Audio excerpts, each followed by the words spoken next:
They told me I didn't belong in my own home, and that's the exact moment I started planning my revenge. At the family dinner table, my father cleared his throat and said, as casually as if he were ordering a cup of coffee, "You can take the guest room or move out." No explanation, no discussion, just an ultimatum.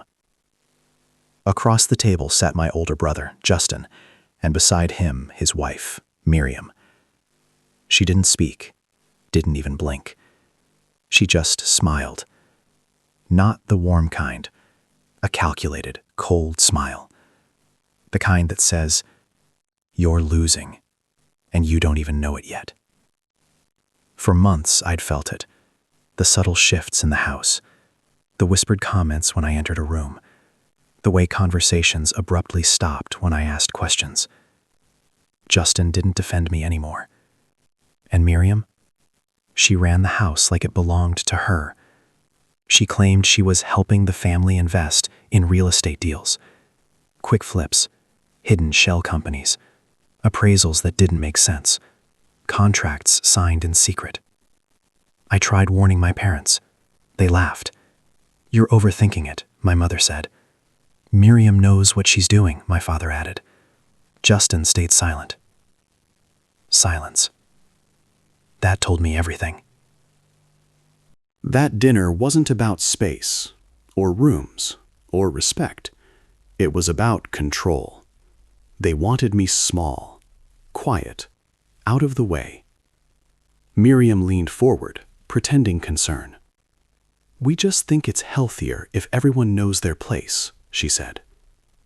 I looked around the table and realized the truth. They had already chosen her over me. So I stood up, calmly. No yelling, no argument.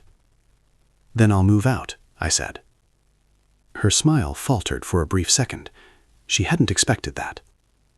What they didn't know was this. I had copies of every contract, screenshots, records of shell companies, fake appraisals, and forged approvals. I didn't say a word. I simply walked out, packed my things, and left the house I grew up in. But I wasn't leaving weak. I was leaving aware. And I was ready. Because real revenge doesn't scream. It waits. And soon Miriam's lies, her manipulation, and the family's blind trust in her would all come crashing down. Moving out felt like freedom, but also like exile. I rented a small apartment across town, quiet, empty, and perfect for thinking. That first night, I spread everything on the floor. Contracts, bank statements, property deeds, emails Miriam thought no one else could access. At first glance, it all looked clean, too clean. That's when I knew something was wrong. I noticed properties being sold between companies with different names, but the same mailing address. Appraisals that jumped in value overnight. Loans approved without proper collateral. And the most disturbing part? My parents' signatures were everywhere. They trusted her so completely that they signed documents without reading them, refinanced their home, took out equity loans, co-signed deals they didn't understand. All for Miriam's family investments. I called a former colleague, an auditor who owed me a favor. I didn't explain the family part. I just said, "Tell me if this is fraud." He went quiet. Then he said words I'll never forget. "This isn't just fraud. This is structured deception. Someone setting others up to take the fall." My stomach dropped. I dug deeper. Miriam wasn't just flipping houses. She was bleeding them dry, moving money through shell companies, paying herself consulting fees, using my parents' credit to secure risky loans. And Justin? He wasn't innocent. He knew enough to stay quiet, enough to benefit, but not enough to protect himself. They had pushed me out because I asked questions, because I didn't fit into their story, because silence was safer for them. One document stopped me cold. A pending transfer of my parents' house into a company Miriam controlled. After that, foreclosure would be inevitable. I realized then, this wasn't greed anymore. this was planned destruction. And if I stayed quiet, my parents would lose everything. I could have gone back, begged, warned them again. But I remembered the dinner, the ultimatum, the smile. They didn't listen when I spoke as family, so I decided to speak another language. Evidence. I organized everything into folders, timelines, transaction trails. I triple-checked every detail. No emotions, just facts. Then I made 2 calls, one to a real estate fraud attorney and one to the authorities. I didn't ask for revenge. I asked for the truth to be examined. Because if Miriam wanted me gone, I was about to make sure she got exactly what she built. And once the system started moving, there would be no stopping it. 2 days later, I got the call. The attorney I contacted had begun reviewing the files. Everything checks out. This isn't a misunderstanding. It's deliberate fraud, he said. I felt a cold satisfaction, but I didn't celebrate. Celebration comes later, after the storm hits. Meanwhile, I had another plan. I called my parents, not to accuse, not to argue, but to quietly check how much they actually knew. Mom, Dad, I need you to look at some papers carefully, I said. I could hear Miriam in the background, trying to intervene, her voice tense, clipped. It's fine. Everything's fine. Don't worry. Her tone was a warning. She thought she could intimidate me into silence. She didn't know that intimidation fuels patience. I arranged a casual family meeting. I didn't confront her directly yet. I simply dropped hints. Small statements like, I noticed some discrepancies in the property documents. Maybe I'm reading it wrong? Her smile faltered for a brief moment. Then she quickly masked it, pretending to laugh it off. But I saw it, that flicker of panic in her eyes, the first crack in her armor. Over the next few days, I quietly collected more evidence. Emails showing her controlling every transaction, proof she had misled my parents about loans and property transfers, contracts where she forged or manipulated signatures to protect herself. Each piece was a nail in her plan. And then came the best part. A small mistake in one appraisal, a single date written incorrectly on a loan transfer. It was enough. I forwarded everything to my attorney with a note. Check this thoroughly. They think I'm out. Let's see how they handle the truth. I didn't need to threaten.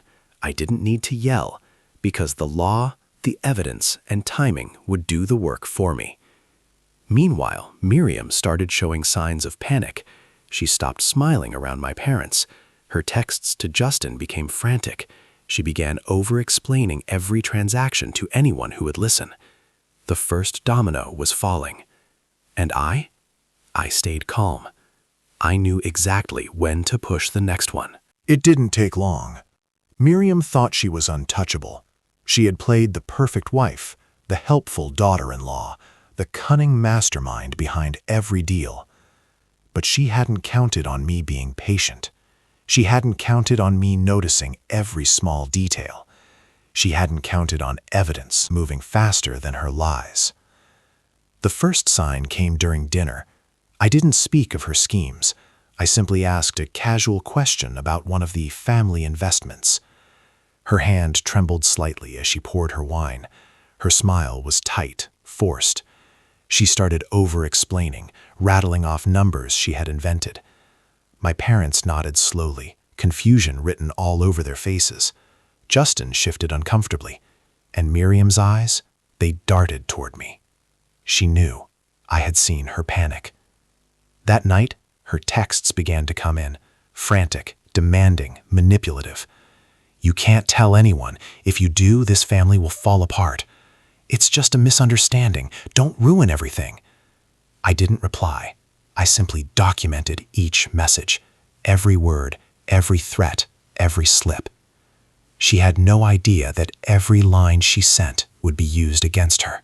The real twist came when one of her shell companies accidentally sent an email to the wrong client.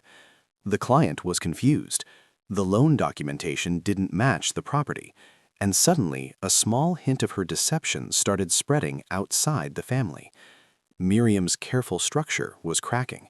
She tried to stay in control. She tried to mask the panic with her usual charm, but the cracks were visible, and I could see them widening by the day. That week, I realized something. Fear wasn't mine to show. It was hers, and the longer she panicked, the faster her web of lies unraveled. I didn't need to act aggressively. I didn't need threats. Her own mistakes and paranoia were doing my work. By the end of the week, Miriam's perfect control over my parents and Justin was slipping. Conversations about money became tense. She stopped signing new deals confidently. Even small decisions required her overthinking every step. The first domino had fallen, and I knew the next few weeks would be decisive. The weekend arrived, and with it, tension that couldn't be ignored. My parents had begun noticing discrepancies. The bills were higher. The statements didn't match what Miriam claimed. And Justin, who had been passive until now, was uneasy. During a casual Sunday brunch, I decided to let the first hint slip. I didn't accuse. I didn't confront. I just asked, "Mom, Dad, did you know this loan was for a property under a company name you've never heard of?" Their forks paused midair. Eyes widened. The silence was deafening. Miriam jumped in, her voice high-pitched, defensive. "It's just a technicality. Nothing's wrong." But it was too late. I saw doubt flicker in my parents' eyes. Justin's hand shook as he sipped his coffee. That night, she started calling me incessantly. "You can't do this. If anyone finds out, it's over. I'm trying to protect the family." I didn't respond. I documented every word, every tone, every slip. She was unraveling, and I wasn't touching her yet. I was letting the truth do the work. Then came the first confirmation from outside sources. Banks started asking questions. Appraisers noticed irregularities. A minor contractor reported missing payments from one of her investments. Miriam had thought she was untouchable. She had believed everyone was blind. But the world outside her manipulation was beginning to see the cracks. My revenge wasn't about yelling. It wasn't about anger. It was about exposing the truth strategically. Every step I took, every piece of evidence I collected, was a silent strike. The panic she had felt in Part 4 was now turning into desperation, and desperation makes people careless. By the end of this week, my parents finally asked me to sit down privately. "Son, something doesn't feel right. Can you explain all of this?" I smiled quietly, because the moment of reckoning was near. Miriam's control was slipping, her lies were unraveling, and my revenge? It was just beginning. The cracks in her empire were now gaping holes. Miriam thought she could fix it. She tried frantic calls, rushed explanations, and over-the-top reassurances to my parents and Justin. "It's just paperwork errors. Everything's fine." But the more she tried to control the narrative, the more suspicious everyone became. Every lie she told only magnified the truth. Her first big mistake came when she accidentally forwarded an internal email meant for her consultants to my father. The email outlined how she had manipulated funds between shell companies, how she planned to take full control of several properties, how Justin's signature was already in her favor. My father read it. Then Justin. Her face, pale and panicked, was trying to mask the betrayal, but it was too late. I didn't mean for you to see that," she stammered. Her voice trembled. The mask had fallen. I stayed quiet. I watched. I let her fail spectacularly. Because revenge isn't about confrontation. It's about letting the consequences of their actions crush them. By now, her paranoia was visible. She stopped trusting anyone. Even minor details made her jittery. She double-checked every document, every number, every statement. But it was all too late. Her panic caused more mistakes. She forgot to hide one transaction, missed a payment, sent conflicting explanations to the bank, and all of this went straight into my hands. I didn't need to threaten her. I didn't need to scream. The system, the evidence, and her own fear were doing my work. Her empire of lies was collapsing, one domino at a time. I sat back, calm. I knew the next week would seal her fate, because the bigger the panic, the faster the fall. And she had no idea I was just getting started. The house felt different that night. Quieter, heavier, like everyone already knew something was wrong, but didn't want to say it out loud. Miriam sat at the dining table, pretending to scroll through her phone. Justin avoided eye contact. My parents whispered in the kitchen like scared children. I didn't say a word, because the truth was already sitting in the room with us. My father finally broke the silence. Miriam, the bank called today. Her fingers froze mid-scroll. They asked about properties we don't remember signing for. She laughed nervously, too fast, too loud. Banks mess up all the time, you know that. But then my mother placed a folder on the table. Printed emails, loan summaries, account transfers. All real, all undeniable. Justin flipped through the pages, his face training of color. Why is my name on this? Why does it say I approve these loans? Miriam stood up suddenly. Because you did. You trusted me. That's when I spoke, for the first time. Calm, controlled, surgical. No. He trusted his wife. You used that. Silence. Every eye turned toward me. I slid my phone across the table. These are time-stamped, cross-verified, and already backed up. Miriam's breathing changed. Short, shallow. She knew what it meant. My father's voice cracked. How much? She didn't answer. How much, Miriam? A whisper. More than I expected. That was it. Years of denial shattered in one sentence. Justin slammed his fist on the table. You used us. She cried then, real tears. But they came too late. Because crying doesn't erase documents, and apologies don't cancel debt. I stood up. I warned you. You didn't listen. No anger, no shouting. Just truth. And that hurt more than any insult ever could. Behind Miriam's tears was terror. She wasn't afraid of losing family. She was afraid of what came next. Because now the truth was out, and consequences were coming fast. By Monday morning, the first letters started arriving. Legal notices, bank warnings, foreclosure threats. Miriam ran through the house like a caged animal, frantic and screaming at Justin, my parents, anyone who would listen. This isn't real. It's a mistake. I can fix it. But the evidence didn't lie. Contracts, emails, records, everything lined up perfectly against her. I stayed silent. I didn't gloat. I watched her panic consume her. She had thought she controlled everyone. She had thought manipulation was power. Now she realized she had no power left. My parents were in shock. The realization hit them like a punch. They had trusted her blindly, co-signed loans, approved deals without reading, and now their home and savings were at risk.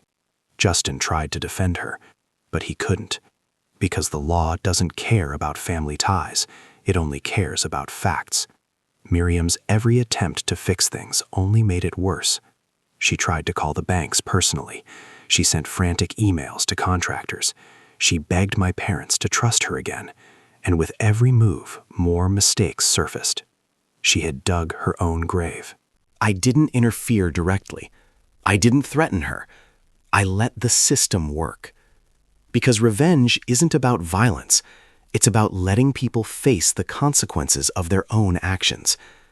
By the end of the week, my parents, Justin, and Miriam were all trapped in a web of their own making. Miriam couldn't lie anymore. Justin couldn't defend her. My parents couldn't ignore the truth. And I finally smiled for the first time in months. Not out of cruelty, but out of satisfaction. Because patience, planning, and quiet observation had finally paid off. The news came faster than anyone expected. A minor contractor, frustrated and ignored, leaked part of Miriam's shady transactions to the local real estate board. Banks began flagging her accounts. Even the media picked up a small story.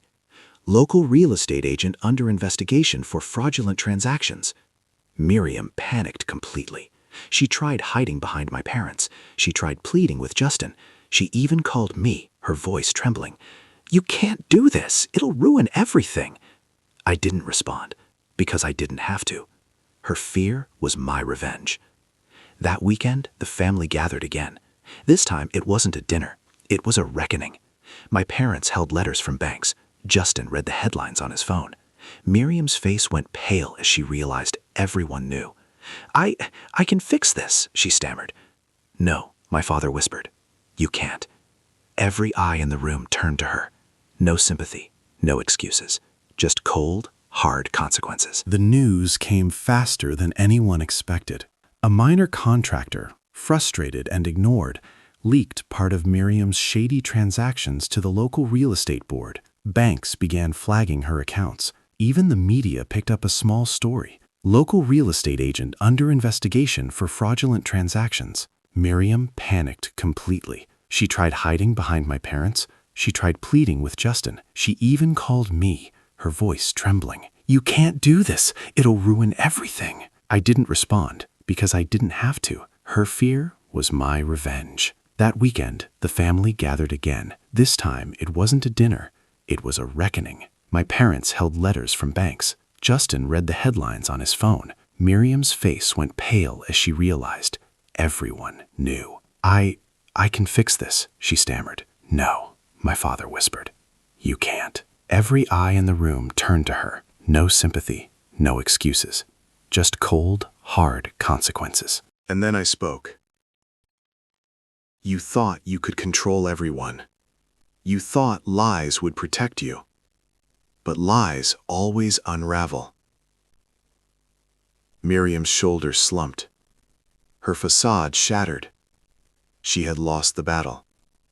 Not through force, not through threats, but through patience, observation, and truth. By the end of that day, Miriam was isolated. My parents stopped defending her. Justin refused to support her financially. Banks froze accounts and demanded clarifications. Her empire of lies, once untouchable, was now completely exposed. And I didn't celebrate loudly. I didn't mock. I simply knew. Revenge doesn't need applause. It needs results. The first domino had fallen. The next and final one would completely finish what she started. The day came quietly. No fanfare, no dramatic confrontations. Just consequences, calculated and unstoppable. Miriam's mistakes had caught up to her. Banks froze her accounts. Legal notices piled up. Contractors refused to work with her. Even the real estate board threatened suspension. She was trapped. Not by me, not by threats, but by the system she had spent years manipulating. I visited my parents' house one last time, not as the naive son who took ultimatums silently, but as the man who had watched, calculated, and let truth do the work. Miriam avoided me. Justin wouldn't meet my eyes. My parents were quiet, tired, and shocked, but finally aware. I placed a folder on the table. "Everything you need to understand what happened," I said simply. No anger, no lectures, just evidence. Miriam looked at me, panic in her eyes. Why are you doing this?" she whispered. "Because you ignored the warnings," I replied. "Because you thought control was stronger than truth." Weeks later, Miriam's influence was gone. She was forced to resign from all positions, repay misappropriated funds, and face legal scrutiny.